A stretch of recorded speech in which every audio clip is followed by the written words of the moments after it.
இந்த ஒரு சின்ன இது ஒரு கைலாச நாட்டின் ரகசியம். யார் இந்த காஸ்டியூம் டிசைனர் என்ற விஷயங்களை சொல்றேன். இந்த ஆய கலைகள் 64 நம்முடைய சனாதன இந்து தர்மத்திலே ஆய கலைகள் 64 இருக்கின்றன. இந்த 64 உடை வடிவமைப்பும் ஆபரணங்கள் வடிவமைப்பும் ஒரு கலை. இந்த 64 கலைகளையும் குருகுலமாக கைலாயத்திலே பயிற்றுவிக்கின்றோம். அதை பயிலுகின்ற மாணவர்கள் அவர்கள்தான் என்னுடைய காஸ்டியூம், ஜுவல்ஸ் இது எல்லாத்தையும் டிசைன் பண்றாங்க.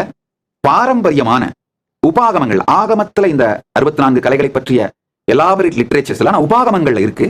இந்த நூல்களிலிருந்து அவைகளை கற்று அதிலிருந்து இந்த டிசைனிங் மெத்தட்ஸ் எடுத்து ஃபேப்ரிக் டெவலப் பண்றதுல இருந்து ஆபரணங்களை டிசைன் பண்றதுல இருந்து பல்வேறு ஆலயங்கள்ல இறை வடிவங்கள் அவங்களுக்கு இந்த ஆகமத்தில் சொல்லப்படுற உடை மற்றும் ஆபரணங்கள் எவ்வாறு அணிவிக்கப்பட்டிருக்கின்றன அப்படிங்கிறதெல்லாம் எடுத்து இதையெல்லாம் சார்ந்துதான் என்னுடைய குருகுலத்து மாணவர்கள் 64 கலைகளையும் கற்றுக்கொண்டிருக்கின்ற மாணவர்கள் என்னுடைய உடையையும் நகையையும் வடிவமைக்கின்றார்கள்.